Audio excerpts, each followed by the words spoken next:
Assalamualaikum warahmatullahi wabarakatuh. Alhamdulillah, alhamdulillahirabbil alamin. Wal aqibatu lil muttaqin wa la udwana illa 'alal zalimin. Asyhadu an la ilaha illallah wa Muhammadar rasulullah. Allahumma shalli wa sallim wa barik ala sayyidina Muhammad wa ala alihi wa sahbihi wa ba'du. Rabbana zidna ilman warzuqna fahman. Yang saya muliakan pengurus DKM Masjid Jami As-Sakinah, yang saya muliakan para alim ulama di Kondai, para orang tua semuanya, saudara-saudari muslimin umat rahimakumullah. Alhamdulillah, puji syukur kita ucapkan kehadirat Sang Maha Pencipta. Malam ini kita sehat walafiat, ya, aman, sentosa, kenyang, ya, sudah makan berulang-ulang, ya, hari ini. Baik yang dimasak sendiri atau dimasak orang, itulah yang beli sendiri atau dikasih orang. Hari ini nih kita banyak mendapat kasihan orang. Lepas Jumat kasih makan, sebelum Jumat diajak makan. Kalau tak diterima, kasihan yang beri, kan? Diterima, perut ini ada batas. Nah itu, lihatlah di meja nih, hitam, agak hitam, bening.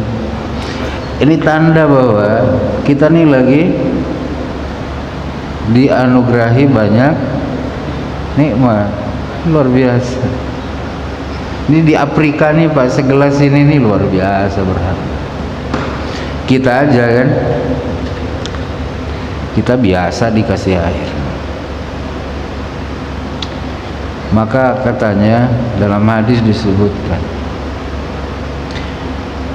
orang yang tega gitu, tak memberikan air kepada kawan perjalanannya,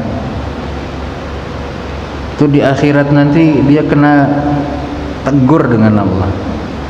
Dia susah untuk mendapatkan kesegaran akhirat. Ya, alhamdulillah.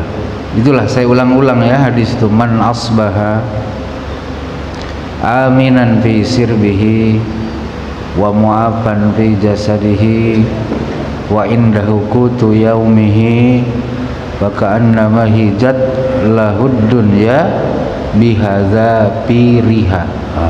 Ingat-ingat, jangan sampai ingkar nikmat, ya. Jangan sampai Allah tuh tak kita hargai sebagai pemberi nikmat. Nikmat yang Allah berikan ini lebih dari standar minimal. Standar minimalnya itu begini kata Rasulullah, kalau kita hidup aman di tempat tinggal, badan sehat, kita punya makan untuk hari itu, kata baginda Rasul, itu kan minimal tuh, ya, untuk kita tuh minimal. Tapi kata baginda Rasulullah, bila 3 kenikmatan tuh kamu dapatkan dalam satu pagi, itu maknanya Allah telah menggiring dunia dari seluruh sisi kepada dirimu. Aman, badan sehat, hari itu kita punya makanan untuk dikonsumsi.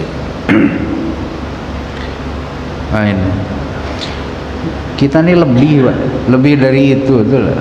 Kadang untuk seminggu tuh di rumah masih ada beras, itulah. Bahkan sebulan. Bahkan kalau kita nerima gaji ini langsung beli 25 kilo kan. Oh, apalagi yang nak kita ingkari, itulah.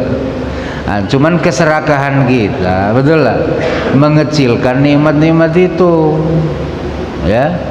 Sudah punya motor, pengen Honda lebih 2, betul lah. Dah 2 pengen mobil. Udah punya mobil pengen yang buka sampul. Nah, itu keserakahan itu membuat kita lupa bahwa nikmat-nikmat yang tiap hari kita terima itu sebagai anugerah Allah yang patut disyukur. Padahal Rasul ngasih standar minimalnya gitu. Apa saja? Bukan.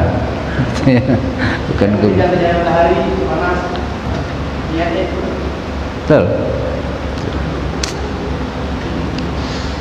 Lah ya, kita nak judul baru nih.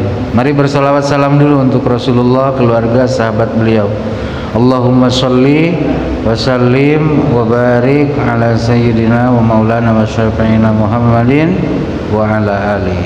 Insyaallah ya, sholawat yang senantiasa kita baca, mudah-mudahan di satu waktu yang dipastikan Allah nanti dia akan mendapatkan balasannya ya.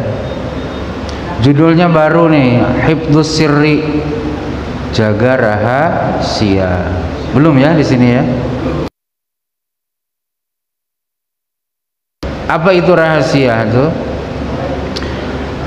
Ma yusarru wa yuhfa minal umur, ya, urusan-urusan yang kudu disembunyikan, ya, urusan-urusan yang harus ditutup, ya, urusan-urusan yang harus ditutup.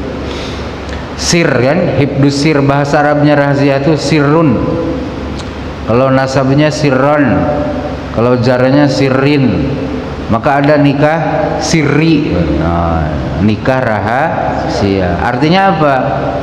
Saya tak pengen pernikahan ini Ustadz tahu gitu.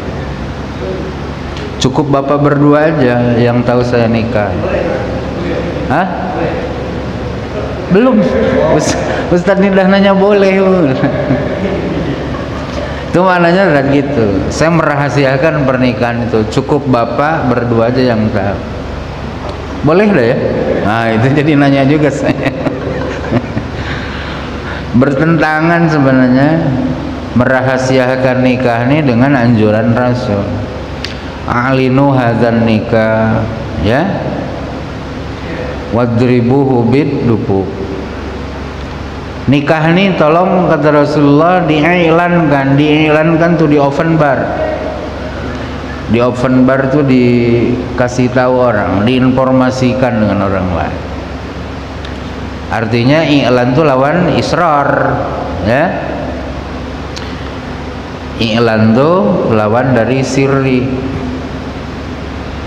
Wadribuhu bid-dubub. Nah Rasul ngasih tahu, nah, supaya orang tahu sekampung ada nikah di rumah kita, pukullah rebana, gitu kan? Kan rebana mah istimewa, dipukulnya tak tiap hari kan? Gitu. Ada tak orang di rumah rebanaan tiap hari? Tak ada. Di momen-momen tertentu saja. Jadi rebana ini budaya yang sudah berkembang di Jawa. Nah, Rasul minta budaya itu dipakai untuk ngumumin peristiwa nikah. Ya namanya budaya orang tuh kan hari berganti hari kan berkembang. Ya, hari berganti hari. Nah, di antaranya adalah di Indonesia dicatatkan, ya, di lembaga pencatat resmi. Gitu Ustaz.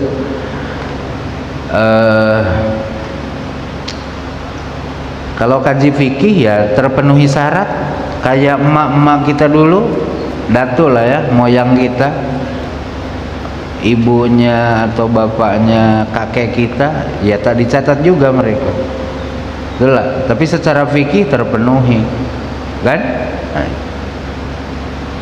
Cuman kalau sekarang ketika aturan itu sudah ada dan minta sebagai warga negara mencatatkan, itu sebenarnya bukan untuk kepentingan negara, justru untuk kepentingan masyarakat. Karena namanya berumah tangga itu kan tak selamanya mulus, pasti ada konflik. Nah ketika konflik itu harus diselesaikan dan melibatkan pihak pengadilan, kan pengadilan nih menggunakan bukti, betul lah.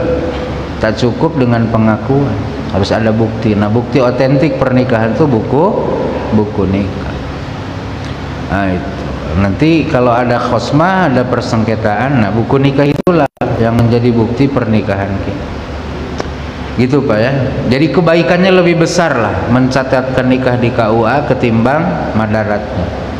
Ya madaratnya mungkin kita sebelum nikahan kan harus ke RT, harus ke lurah, harus ke KUA, betul lah. Nah, tapi kan dengan begitu kita bersosialisasi juga, betul? Bersosialisasi dengan Pak RT jadi kenal, dengan Pak Lurah jadi tahu, dengan Pak KUA jadi tahu, betul lah. Nah, jangan dianggap trouble, ya. Kalau dianggap trouble susah kita. Gitu. Nah, judulnya apa? Menjaga rahasia, menjaga apa-apa yang semestinya untuk disembunyikan dan ditutup. Allah Ta'ala berfirman, A'udzubillahi minasyaitonirrajim, Bismillahirrahmanirrahim. Nah, ini dalil pertama dari Quran yang dijadikan asal atau dasar oleh Imam An-Nawawi untuk judulnya itu. Wa'ufu bil ahdi innal ahda kana mas'ula, gitu. Wa'ufu, dan kalian semua perjanjian. Innal ahda, karena sesungguhnya perjanjian itu kana mas'ula, akan ditanyai, gitu ya. Orang yang berjanji itu akan ditanyai. Kalau kita merahasiakan sesuatu kan berarti ada perjanjian antara kita dengan orang itu. Tolong jaga ya, ini awak aja yang tahu. Nah, berarti ada perjanjian kan? Gitu. Bahkan saking tak percaya janjilah ya, jangan sampai orang tahu ya. Oh, sampai gitu. Oleh karena itu kalau orang minta tak dikasih tahu lagi dengan orang, jangan kita kasih tahu. Cuman kita nih kadang gitu, rahasia nih ya, cuman aku dengan dia yang tahu. Tapi karena awak yang nanya, tolong ya jaga rahasia kita. Wah, itu parah tuh Pak namanya.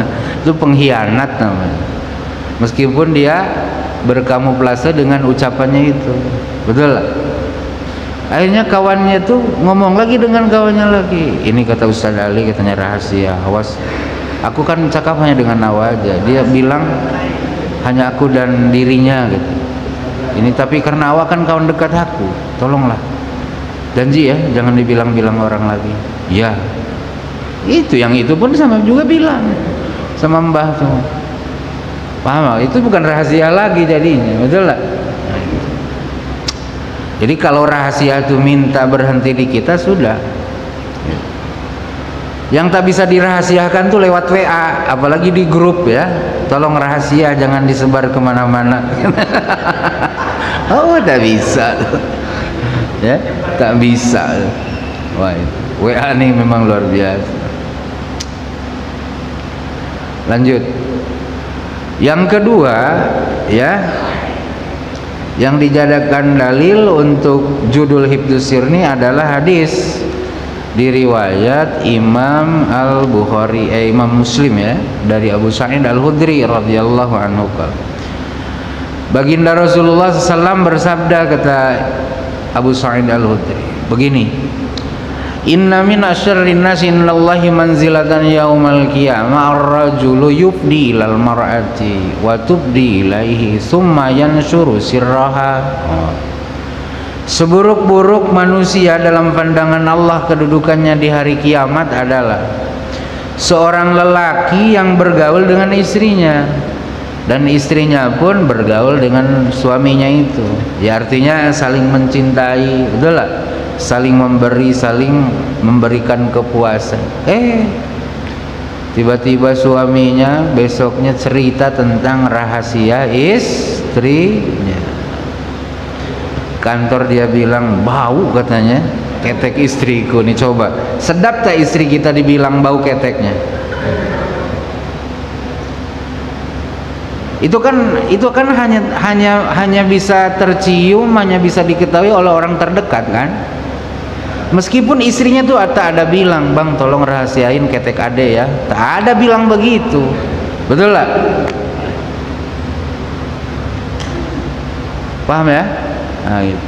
Nah, maka mohon maaf, kelemahan istri kita atau kelemahan kita di rumah tangga itu kan namanya rahasia. Rahasia kita dengan dirinya. Maka sang istri jangan bocor dengan orang, kita pun jangan bocor tentang istri kita kepada orang, kecuali depan pengadilan ya. Kalau depan pengadilan tak ada masalah. Tapi setakat hanya untuk curhatan,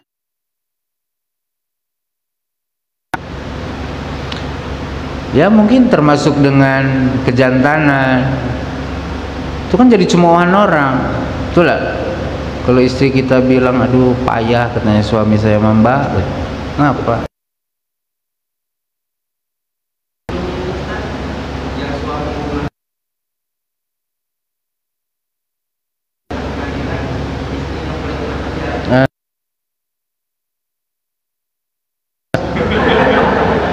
Ya wartawan usah disampaikan ke publik lewat TV, itu kan rahasia loh. Ada misi mungkin kan perempuan tuh artinya malah aku pula yang kena penjara kan, bukan sekali dua kali. Jadi opini pengadilan, akhirnya kan presiden turun tangan tuh, minta pengadilan minta Kejaksaan Agung kan balik gugatannya itu.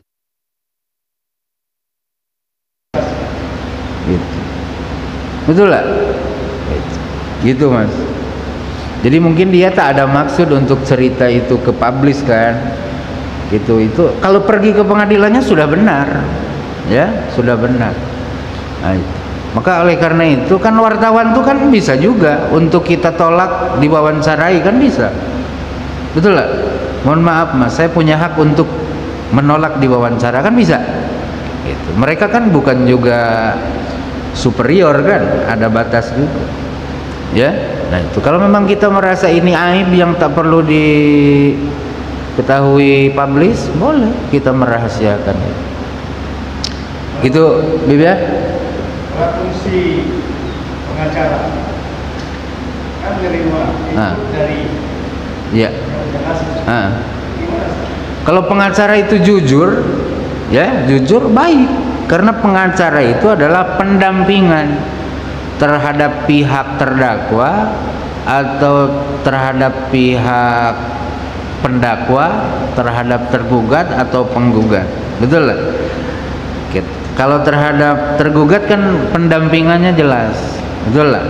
Dia harus ngerti hak-hak dia sebagai tergugat apa, betul lah. Ah gitu. Apalagi kita awam kan tak ngerti hukum bertata acara di pengadilan kan, tak ngerti gitu.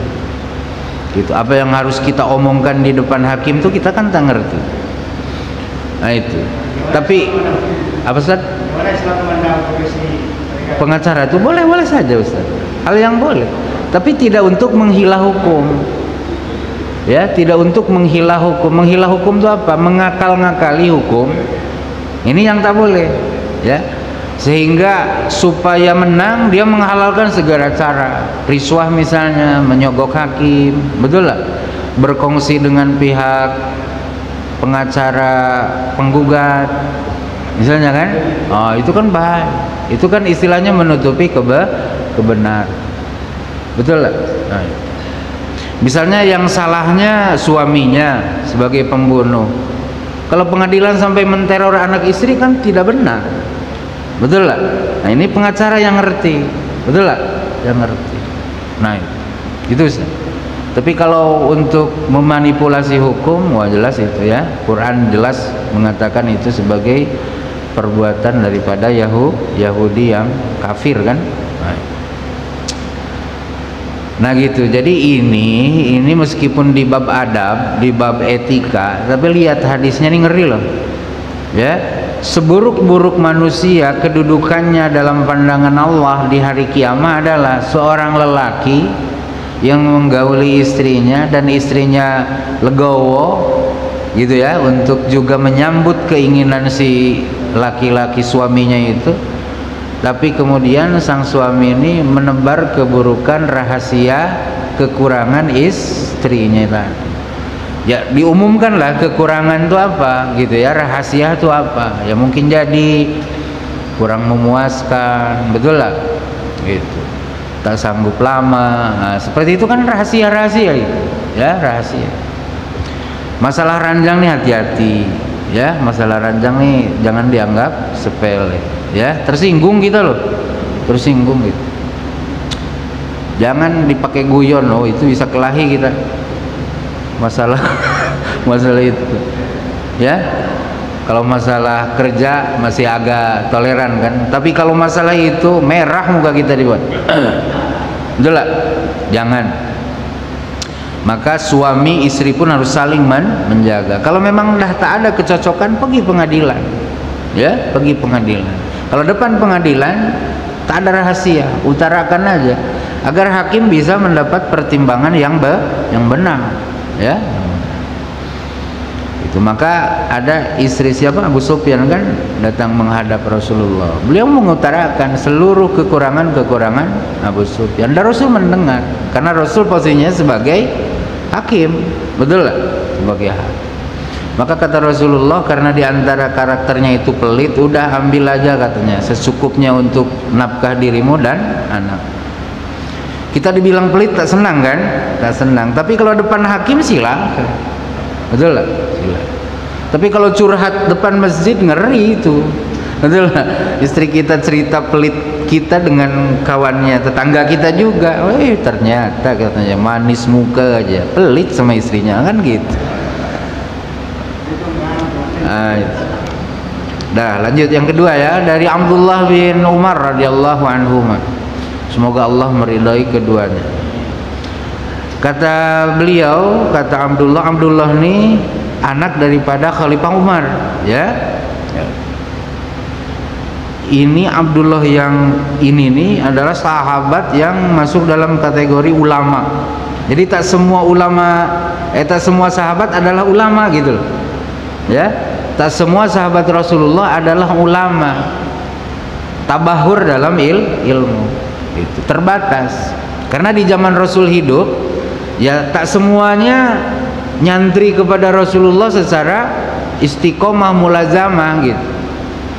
Ada yang mungkin bulan sekali ketemu majelis Rasul tuh gitu loh, ada yang mungkin setahun sekali ya, ada yang memang tinggal di Madinah tapi kerjaannya tak henti-henti pergi ke medan perang, bisa jadi kan. Nah, gitu, tak sempat lagi belajar agama. Maka di surah At-Taubah dikasih apa? Bimbingan. Tak patutlah pergi perang semua katanya kan. Adalah yang tinggal di Madinah bersama Rasulullah agar memperdalam agama, biar mereka yang selesai perang bisa diberikan ilmu gitu kan oleh sahabat-sahabat yang belajar langsung kepada Rasul. Maka hukum perang itu jadinya bukan fardu ain, fardu kifayah. Karena ternyata ada sebagian sahabat yang diizinkan tinggal di Madinah bersama Rasulullah belajar. Nah, kata Abdullah bin Umar begini katanya, bapak saya Umar hina ta'ayyamat bintu Hafsah, ketika putri beliau Hafsah berarti kakaknya Abdullah ya, menjadi janda karena suaminya wafat di medan perang. Beliau setelah habis iddah lah jelas ya, pergi menemui Utsman bin Affan radhiyallahu anhu. Sayyidina Umar bertemu Utsman. Fa'aradtu alaihi Hafsah, kemudian Umar bin Khattab menawarkan Hafsah kepada Utsman bin Affan. Ini kan sahabatan, Umar dan Utsman ini kan sahabatan, senior lagi. Ya Hafsah kan putranya Umar, betul lah. Berarti ya putrinya Umar kan berarti masih muda lah, jauh dengan Sayyidina Utsman usia. Pakul tuh kata Kata siapa? Kata Umar gini, in syi'ta ankahtuka Hafsah bintang Umar. Kalau kamu mau Utsman, kunikahkan dengan Hafsah. Pakol Sayyidina Utsman menjawab, sa'anduru fi amri falabistu layal. Minta tangguhlah beberapa malam, kata Sayyidina Utsman, nanti saya nak pikir dulu. Oh gitu. Nak pikir dulu, kata Sayyidina. Minta waktu beberapa malam untuk berpikir. Tsumma laqiani, kata Sayyidina Umar, kemudian Utsman bertemu dengan saya setelah berlalu beberapa malam, lalu beliau menjawab, qad badali an la atajawwaza yaumi hada. Mohon maaf, dari hasil pemikiran saya lah mungkin begitu ya, nampaknya saya belum boleh lah nikah di waktu-waktu ini. Awas, Sayyidina Utsman tuh adalah menantu Rasulullah dan istimewa, beliau menikahi dua putri Rasulullah, Sayyidah Ummu Kulsum sama Sayyidah siapa? Ayo, Ruqayyah.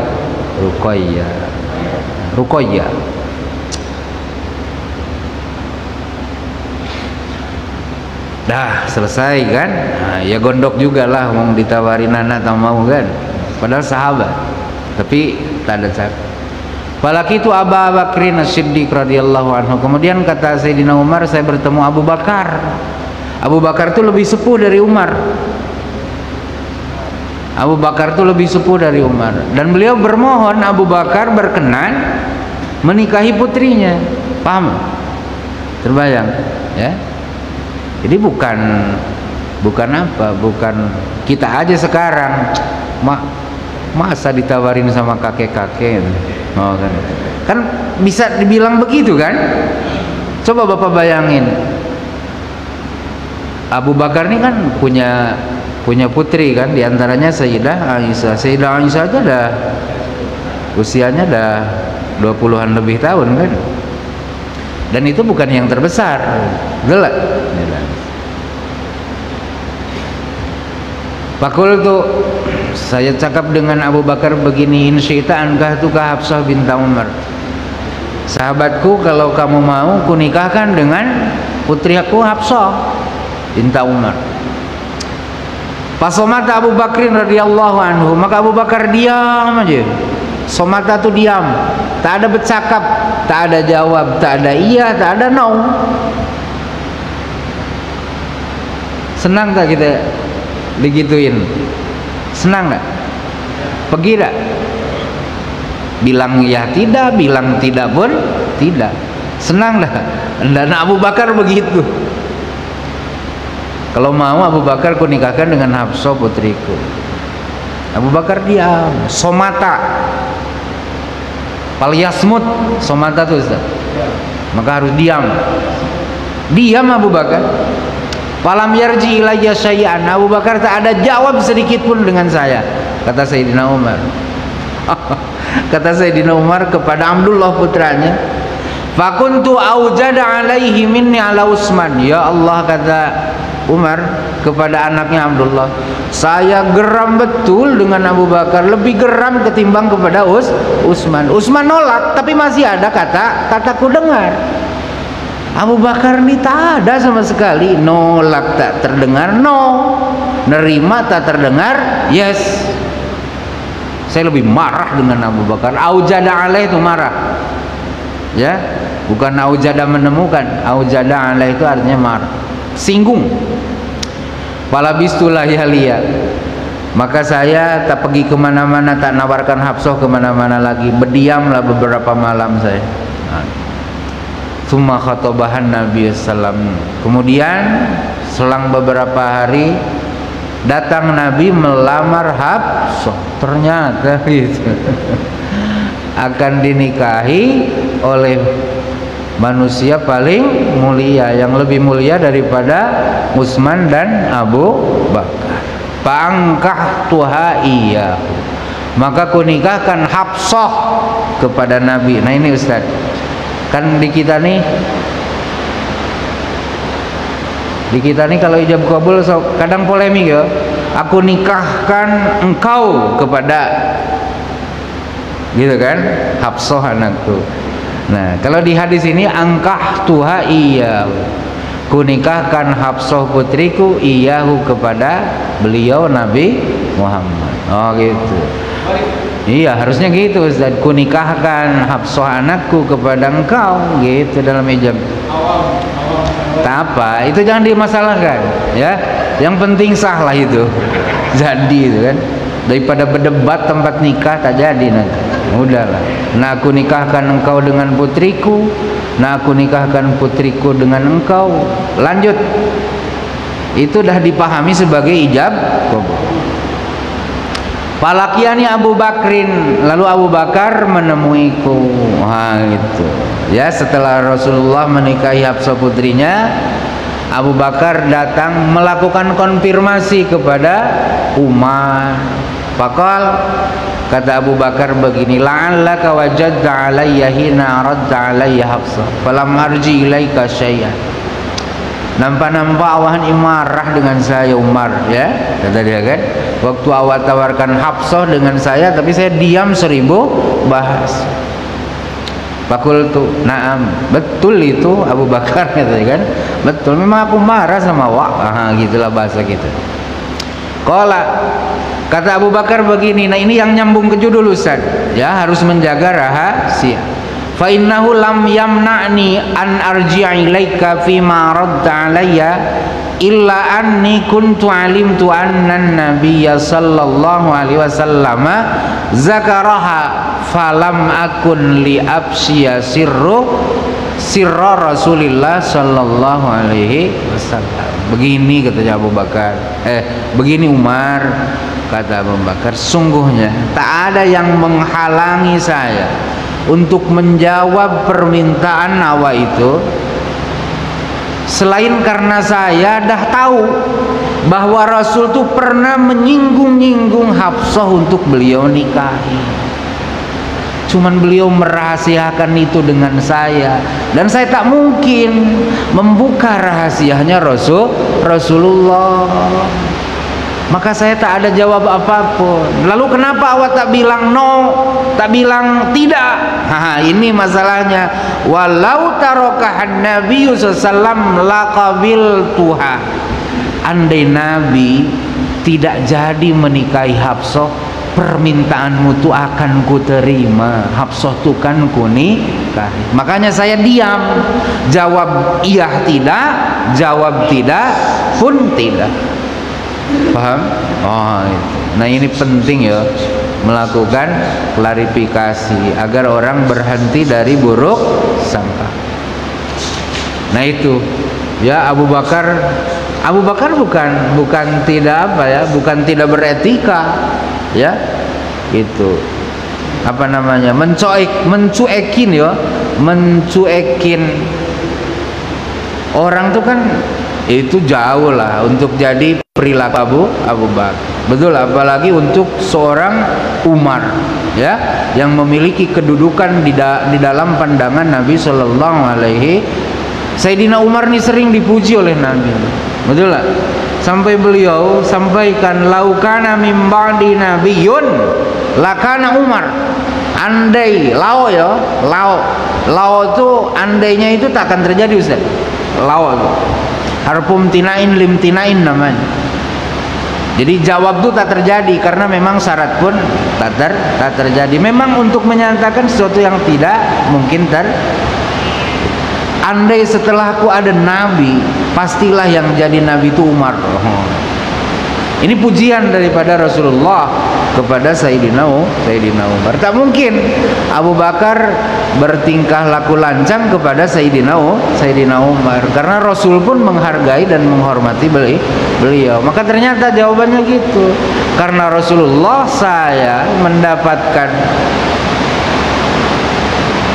ilmu tentang beliau bahwa beliau tuh memiliki kehendak untuk menikahi Hafsah, cuman belum beliau utarakan, dan tak mungkin saya untuk membuka rahasianya Rasul. Nah, ya. Berikutnya di hadis ketiga dari Sayyidah Aisyah radhiyallahu taala anha. Kalau yang hadis kedua ini di riwayat Bukhari, ya. Hadis pertama di riwayat Muslim. Hadis ketiga di riwayat Muslim begini dari Sayyidah Aisyah. Kunna azwajun Nabi sallallahu alaihi wasallam indahu. Kami istri-istri Rasulullah sallallahu alaihi wasallam sedang berada di sampingnya Rasulullah, ngumpul. Ya, kunna indahu tuh gitu. Ini jelang-jelang wafat Rasul. Ya, jelang-jelang wafatnya Rasulullah. Kami sedang ngumpul, istri-istri beliau sedang ngumpul di dekatnya Rasulullah sallallahu alaihi wasallam. Faqbalat Fatimah radhiyallahu anha tamshi ma tukhti'u misyataha min misyati Rasulillah sallallahu alaihi wasallam. Kemudian datang Sayyidah Fatimah radhiyallahu anha. Beliau berjalan seperti berjalannya Rasulullah, tak ada sedikit pun melenceng. Jadi mirip kali gitu ya. Mirip kali karakter daripada Sayyidah Fatimah ini dengan Rasulullah sallallahu alaihi wasallam. Ini kejujuran siapa? Sayyidah Aisyah tentang putri Rasulullah yang dicurigai oleh Syiah, ya, bahwa Aisyah ini menyimpan permusuhan dengan putri Rasulullah ini. Beliau kan jujur menyebutkan karakter baiknya Sayyidah Fatimah. Mirip kali gitu dengan Rasul. Falamma ra'aha rahabba biha. Tatkala Rasul melihat putrinya datang, maka Rasul merasa berbahagia. Ya, rahabba biha itu merasa senang, mengucapkan ucapan kebahagiaan. Rahabba biha. Kan ada ustaz di kita, marhaban katanya ya. Marhaban itu apa? Ungkapan rasa senang atas kehadiran seseorang. Marhaban bikum, ahlan wa sahlan. Oh, gitu. Ahlan wa sahlan. Ahlan tuh keluarga, sahlan mudah. Artinya yang datang tuh macam keluarga. Oh, makanya dirangkul kan. Wa sahlan, awak datang ke sini dapat kemudahan. Marhaban, lapang dada kami. Oh, gitu. Nah, tiap daerah punya tuh. Orang kita Melayu kan, kalau orang datang apa namanya? Selamat datang. Lebih daripada itu dikompangin, betul lah. Apakah setiap orang yang datang dikompangin enggak? Enggak. Orang yang datang yang dikompangin itu yang kira-kira akan mendatangkan kebahagiaan, betul lah. Selamat datang. Kalau orang Sunda, wilujeng sumping.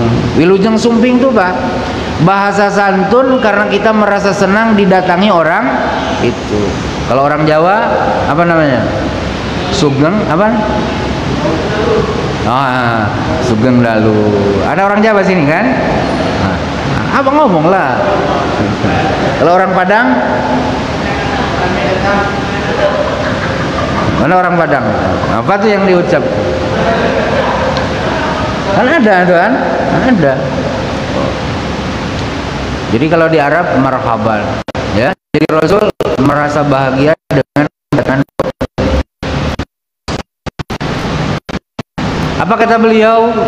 Marhaban bibnati. Selamat datang anakku.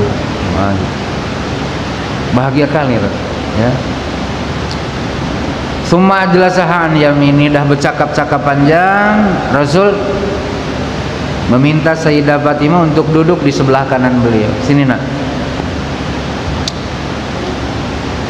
Kemudian Rasul membisikkan sesuatu. Summa sarrah. Kemudian Rasul ketika Sayyidah Fatimah sudah ada di sebelah kanan dan dekat kan, beliau membisikkan sesuatu. Setelah dibasikin itu, pabakat bukan syadidah. Sayyidah Fatimah nangis sejadi-jadinya nangis. Terisak. Falamma ra'a jazaha, tatkala Rasul melihat bahwa putrinya itu begitu sedih dengan ucapan yang beliau rahasiakan tadi, kemudian Rasul bisikkan lagi pelan-pelan yang kedua. Setelah bisikan itu, fadhahikat, Sayyidah Fatimah tertawa, tersenyum. Paham ya? Jadi gini, kayak Kan gini nih, kalau kita ngerahasiakan sesuatu itu kan telinga orang tuh didekatkan ke mulut kita. Nah ini rahasia. Jangan pula gini ikut telinga kita tuh. Ya. Kalau orang dah begitu itu artinya dia dengan dia nih yang dirasa layak untuk padata. Paham ya? Istri-istrinya kan di sekitar situ tuh. Fakultu laha. Maka saya bilang dengan Sayyidah Fatimah, khassaki Rasulullah sallam min baini nisaihi bisarar. Summa anti tabkin. Kamu diistimewakan oleh Rasulullah sallam di antara di lingkungan istri-istri beliau dengan mendapatkan rahasia-rahasia tadi. Kemudian kamu menangis.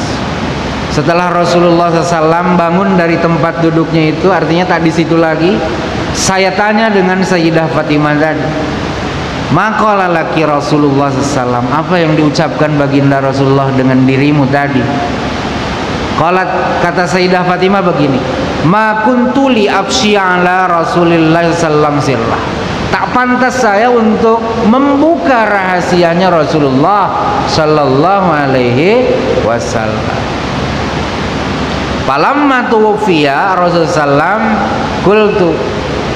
Tak lama setelah itu Rasul wafat, maka saya sampaikan kepada Sayyidah Fatimah, azamtu alaiki bimali alaiki minal haq lama haddastini maqala laki Rasul sallam. Saya bersumpah kepada dirimu, tolong sampaikan dengan saya apa yang Rasulullah bisikkan kepada dirimu waktu itu, karena kamu belum menyampaikannya kepada saya. Maka Sayyidah Fatimah menjawab, ammal an panam. Adapun sekarang maka boleh saya sampaikan apa yang Rasul rahasiakan dengan saya saat itu. Begini katanya Mak. Karena berarti Sayyidah Fatimah dengan Aisyah ini kan berarti hubungannya apa? Ibu tiri sama anak tiri. Kan berarti manggilnya ibu kan? Nah. Amma hina sarrani fil marratil ula fa akhbarani anna Jibrila sallallahu alaihi wasallam kana yu'ariduhul Qur'an fi kulli sanatin marratan wa innahu aradahul an marratain. Begini katanya, Rasul waktu membisikkan yang pertama begini, Fatimah, sesungguhnya Jibril nih tiap tahun datang ke saya sekali. Saya diminta untuk membacakan Quran di hadapan. Simaan bahasa gitu. Jadi Jibril dengarkan bacaan Qurannya Rasul. Tapi tahun ini Jibril tuh datang 2 kali Fatimah. Gitu ya. Jibril ini tahun ini datang 2 kali, tak sekali macam tahun kemarin. Wa inni la ara al ajal illa qad iqtaraba. Saya melihat bahwa ajal ayah ini tak lama lagi. Dari itu Fatimah, fattakillah wasbiri. Maka kamu harus bertakwa kepada Allah dan kamu harus sabar dengan kepergian bapak ini. Fa innahu ni'mas salaf analak. Ya. Fabaka itu bukai, maka saya nangis Bu, seperti ibu lihat tangisan saya waktu itu. Kemudian Rasulullah membisikkan lagi yang kedua. Nah bisikan kedua begini Rasul sampaikan dengan saya, amma tardain antakuni sayyidatan nisa'il mu'minin aw sayyidatan nisa'i hadhil ummah. Fatimah, mau tak awak menjadi pemimpin perempuan beriman? Artinya Rasul memberi SK kepada putrinya bahwa beliau ini adalah pemimpin untuk seluruh perempuan-perempuan mukminat. Paham ya? Nah, maka orang yang mendapat jaminan surga itu salah satunya siapa? Fatimah bintu Rasulillah sallallahu alaihi wasallam. Nah, maka saya tertawa ibu, seperti ibu lihat tertawa saya waktu itu. Paham ya? Nah, ini rahasia, itu yang nyambungnya ya, rahasia. Tapi setelah Rasul pergi, mungkin Sayyidah Fatimah merasa bahwa bukanlah rahasia yang harus terus ditutup. Betul lah. Karena kalau Rasulullah masih hidup, ini berita disampaikan kan bisa gonjang-ganjing Madinah itu. Panik orang, Pak. Betul, panik orang. Udah nyata-nyata wafat aja, sampai Sayyidina Umar tuh bawa pedang. Bawa pedangnya apa? Siapa orang bilang bahwa Muhammad meninggal, ku tebas leher dia. Oh, gitu. Saking tak percaya, orang yang dicintai oleh beliau harus pergi. Sampai Abu Bakar memeluknya. Lalu Abu Bakar membacakan ayat, ya, membacakan ayat kepada siapa? Kepada Sayyidina Umar. Kata Sayyidina Umar, macam ayat ini tak pernah saya baca. Padahal ayat ini berulang saya baca. Gitu, Pak. Jadi cinta ini luar biasa. Betul. Habis, Pak, ya. Mohon maaf kekurangannya. Subhanakallahumma bihamdika asyhadu an la ilaha illa anta astaghfiruka wa atubu ilaika. Assalamualaikum warahmatullahi wabarakatuh.